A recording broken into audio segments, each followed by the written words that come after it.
আসসালামু আলাইকুম বন্ধুরা, আমি তাহসিন হোসেন রাহি। আপনারা দেখছেন মিডল ইস্ট নিউজ। চলুন শুরুতেই সংবাদ শিরোনামগুলো আজকে দেখে নেব। নেতানিয়াহুর সরকারের বড় ফাটল দেখা দিয়েছে।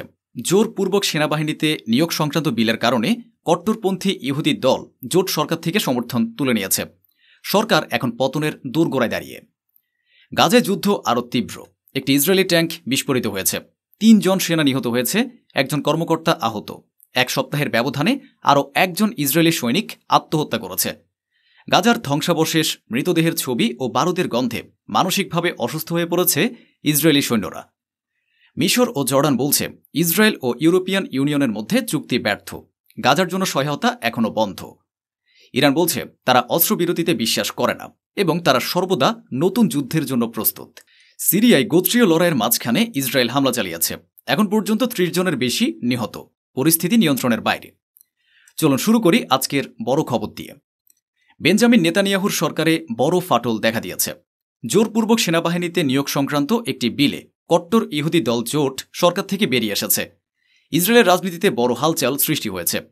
ইউনাইটেড টোরা জুডাইজম নামক একটি কট্টর ইহুদি দল প্রধানমন্ত্রী নেতানিয়াহুর জোট সরকার থেকে সমর্থন তুলে নেওয়ার ঘোষণা দিয়েছে। এর কারণ ইহুদি ধর্মীয় শিক্ষা প্রতিষ্ঠান, যেগুলোকে ইশিভা বলা হয়, সেখানে পড়াশোনা করা ছাত্রদের জোর করে সেনাবাহিনীতে নিয়োগ দেওয়ার জন্য একটি বিল আনা হয়। দলের এক অংশ জানিয়েছে তারা ইহুদি আলেমদের সঙ্গে পরামর্শ করে এবং সরকারের প্রতিশ্রুতি ভঙ্গের কারণে এই সিদ্ধান্ত নিয়েছে। এখন একটু সংখ্যা বুঝে নিন। ইসরায়েলি সংসদ কনসেটে মোট আসন ১২০টি। নেতানিয়াহুর জোট সরকারের হাতে এখন মাত্র ৬১টি আসন, যা খুবই নাজুক সংখ্যাগরিষ্ঠতা।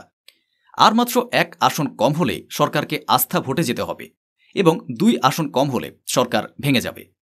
ইসরায়েলি পার্লামেন্টের অধিবেশনে কট্টর ইহুদি দলগুলোর বক্তব্য ছিল ইশিবা ধর্মীয় বিদ্যালয়ের ছাত্রদের সেনাবাহিনীতে ছাড় দেওয়ার বিল সরকারের সঙ্গে জোটে থাকার মূল শর্ত। কিন্তু যখন সরকার সেনাবাহিনীতে লোকবলের অভাব দেখিয়ে সেই প্রতিশ্রুতি থেকে পিছিয়ে গেল এবং বিলটি ছিঁড়ে ফেলে দিল, তখন এ সরকারের সঙ্গে থাকার আর কোনো মানেই নেই। বন্ধুরা, এখন সবার চোখ আরেক কট্টর ইহুদি দল শাসের দিকে। যদি তারাও জোট সরকার ছেড়ে দেয়, তাহলে নেতানিয়াহু সরকারের পতন হবে। এটা এক প্রকার নিশ্চিত ধরে নেওয়া যায়। একটু ভাবুন, ইসরায়েল যখন বলে যে তাদের মাত্র ৫০০ থেকে ১,০০০ সৈনিকই নিহত হয়েছে। যদি এত কম সংখ্যক সৈনিকই নিহত হয়, তাহলে তাদের ধর্মীয় ইহুদিদের, যাদের সবসময় ইসরায়েলি সেনাবাহিনীতে যোগ না দেওয়ার বিশেষ ছাড় ছিল, যাদের বলা হতো তোমরা গির্জায় থেকে ইবাদত করো, তাদের কেন হঠাৎ করে সেনাবাহিনীতে ডাকা হচ্ছে? সৈন্যের ঘাটতি তো থাকার কথা না। আর এরা সেই জনগোষ্ঠী যারা ভোটই দেয় এই শর্তে যে তারা সৈনিক হবে না, যুদ্ধে যাবে না, গুলি খাবে না। চলুন এবার যুদ্ধের ময়দান থেকে এক রিপোর্ট দেখে নেই। গাজার জাবালিয়া অঞ্চলে সংঘর্ষ তীব্র হয়ে উঠেছে। ৩ জন ইসরায়েলি সৈন্য নিহত হয়েছে, তাদের ছবি সামনে এসেছে। পাশাপাশি একজন অফিসার গুরুতর আহত হয়েছে। ইসরায়েলি বাহিনী জানিয়েছে এই ঘটনা ঘটেছে গতকাল দুপুরে। ওই সৈন্যরা একটি ট্যাঙ্কে ছিল, যেটি একটি বিস্ফোরণের কবলে পড়ে। ট্যাঙ্কটি ফেটে যায়। বিস্ফোরণের সাথে সাথে ৩ জন সৈন্য নিহত হয়। প্রথমে সন্দেহ করা হয়েছিল যে হামাস ট্যাঙ্কটিতে রকেট হামলা চালিয়েছে, কিন্তু পরে ইসরায়েলি বাহিনী জানায় হয়তো ট্যাঙ্কের ভেতরে থাকা গোলাবারুদ বিস্ফোরণের ফলে নিচ থেকে ফেটেছে, অর্থাৎ নিজেদের গোলার কারণেই সৈন্যদের মৃত্যু হয়েছে। এমনটাই বলছে ইসরায়েলি মিডিয়া। বিস্ফোরণের প্রকৃত কারণ এখনও জানা যায়নি, তদন্ত চলছে, নানা অনুমান করা হচ্ছে।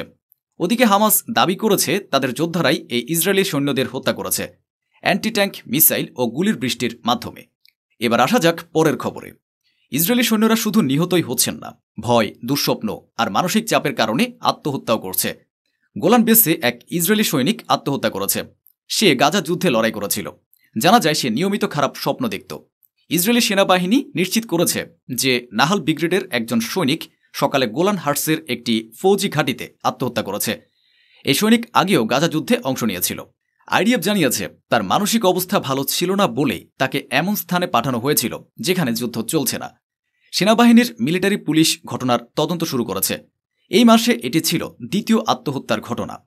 এক সপ্তাহ আগে ড্যানিয়েল অ্যান্ড্রি নামের এক সৈনিক সাফেদ শহরের কাছে বিরিয়া জঙ্গলে আত্মহত্যা করেছিল। অর্থাৎ এক সপ্তাহে ২ জন ইসরায়েলি সৈনিক আত্মহত্যা করেছে। এগুলো সরকারি তথ্য। গত সপ্তাহের আত্মহত্যা করা ওই সৈনিক লেবানন ও গাজার যুদ্ধের পর মারাত্মক মানসিক চাপে ভুগছিল। লাশের ছবি, ধ্বংসের দৃশ্য ও বারুদের গন্ধ সব কিছু তার মন ভেঙে দিচ্ছিল। এটি ইসরায়েলি মিডিয়াই প্রকাশ করেছে। তার মানসিক কষ্ট এতটাই বেড়ে গিয়েছিল যে স্বাভাবিক জীবনযাপন সে করতে পারছিল না। তার পরিবার ও বন্ধুরা বহুবার বলেছে সে ভেতর থেকে ভেঙে পড়েছে। কিন্তু সহায়তা পাওয়ার আগেই সে হাল ছেড়ে দেয় আর আত্মহত্যা করে বসে। ইসরায়েলি ফৌজে এ ধরনের মানসিক রোগীর সংখ্যা বেড়ে চলছে, কিন্তু সেনাবাহিনীর উচ্চ পর্যায় এখনও নীরব। ফৌজিরা একের পর এক মানসিকভাবে অসুস্থ হয়ে পড়ছে। গাজায় যারা প্রিয়জন হারিয়েছে তারা আরও শক্তিশালী হয়ে উঠছে, আর যারা তাদের মেরেছে সেই ফৌজিদের ভেতরে দুর্বলতা এতটাই বেড়ে গেছে যে তারা এখন নিজের জীবনটাই শেষ করে ফেলছে। এদিকে মিশর ও জর্ডান অভিযোগ করেছে যে ইসরায়েল ও ইউরোপীয় ইউনিয়নের মধ্যে হওয়া চুক্তির কোনো বাস্তব প্রভাব পড়েনি এবং গাজার জন্য সাহায্য এখনও বন্ধই আছে। যে চুক্তি হয়েছিল তা কেবল খবরের কাগজে ছাপা হয়েছে। চেষ্টা ও আলোচনা নিয়ে সংবাদ মাধ্যমে যত প্রচার হয়েছে, বাস্তবে তার কিছুই ঘটেনি। মিশরের পররাষ্ট্রমন্ত্রী জানিয়েছে, ইসরায়েল ও ইউরোপীয় ইউনিয়নের মধ্যে গত সপ্তাহে হওয়া চুক্তির পরেও গাজায় সাহায্য পৌঁছানোর মতো কোনো পরিস্থিতি তৈরি হয়নি। ইউরোপীয় ইউনিয়ন বলেছিল তারা গাজায় সহায়তা বাড়াবে। ইসরায়েলও বলেছিল হ্যাঁ, সাহায্য বাড়ানো হবে, কিন্তু বাস্তবে কিছুই হয়নি। মিশরের পররাষ্ট্রমন্ত্রী বদরা আব্দুল লতিফ ব্রাসেলসে ইউরোপীয় ইউনিয়নের মধ্যপ্রাচ্যের বৈঠকের আগে বলেন, স্থলভাগে কিছুই বদলায়নি। এদিকে ইসরায়েলের পররাষ্ট্রমন্ত্রী গিদিয়ন স্যার ইউরোপীয় ইউনিয়নের সঙ্গে চুক্তির কথা বললেও এর বাস্তবায়ন নিয়ে কোনো বিস্তারিত তথ্য দেননি। জর্ডানের প্রধানমন্ত্রী আইমান সাফাদি বলেন, গাজায় অবস্থান এখন এমন এক ধ্বংসের স্তরে পৌঁছেছে যেখানে ইসরায়েলের পক্ষ থেকে কেবল কিছু ট্রাক ঢুকতে দেওয়া যথেষ্ট নয়। ইউরোপীয় ইউনিয়নের ফরেন পলিসি চিফ কায়া কালাস নিজেও স্বীকার করেছেন যে স্থল পরিস্থিতির মধ্যে এখনও কোনো বড় পরিবর্তন আসেনি। জাতিসংঘের রিপোর্ট অনুযায়ী ইসরায়েলি অবরোধের কারণে গাজায় 23 লাখ মানুষের মধ্যে প্রায় 5 লাখ মানুষ এই বছরের সেপ্টেম্বরের মধ্যে ভয়াবহ দুর্ভিক্ষ ও খাদ্য সংকটে পড়তে পারে। এই হল গাজার বাস্তব অবস্থা। ইউরোপীয় ইউনিয়নের উপর চাপ ছিল তারা যেন ইসরায়েলের সঙ্গে সব চুক্তি ও সম্পর্ক ছিন্ন করে, কিন্তু তারা বলেছে না, আমরা শুধু ইসরায়েলকে বলেছি তারা যেন সাহায্য বাড়ায়, তারা সাহায্য দেবে, আমরা এখনই চুক্তি শেষ করব না, কিন্তু বাস্তবে এখন পর্যন্ত কিছুই করেনি। এবার আসা যাক ওয়েস্ট ব্যাংকের খুবই গুরুত্বপূর্ণ খবরে। ইসরায়েলি স্যাটেলাইটদের মধ্যে যারা দাঙ্গাবাজ গুন্ডা প্রকৃতির, তারা এখন শুধু মুসলিমদের নয়, খ্রিস্টানদের বিরুদ্ধেও হামলা শুরু করেছে। মূলত এরা ফিলিস্তিনিদের উপরেই বেশি হামলা চালায়। ওয়েস্ট ব্যাংকে থাকা খ্রিস্টান ধর্মীয় নেতারা এই অভিযোগ তুলেছেন। জেরুজালেমের গ্রিক অর্থোডক্স পেট্রিয়ার্ক জানিয়েছেন, গত সপ্তাহে তাইবে শহরে এক কবরস্থান এবং 5ম শতাব্দীর একটি গির্জার পাশে আগুন লাগানো হয়। তিনি বলেন, এ হামলা আমাদের ইতিহাস ও ধর্মীয় ঐতিহ্যের উপর সরাসরি আঘাত।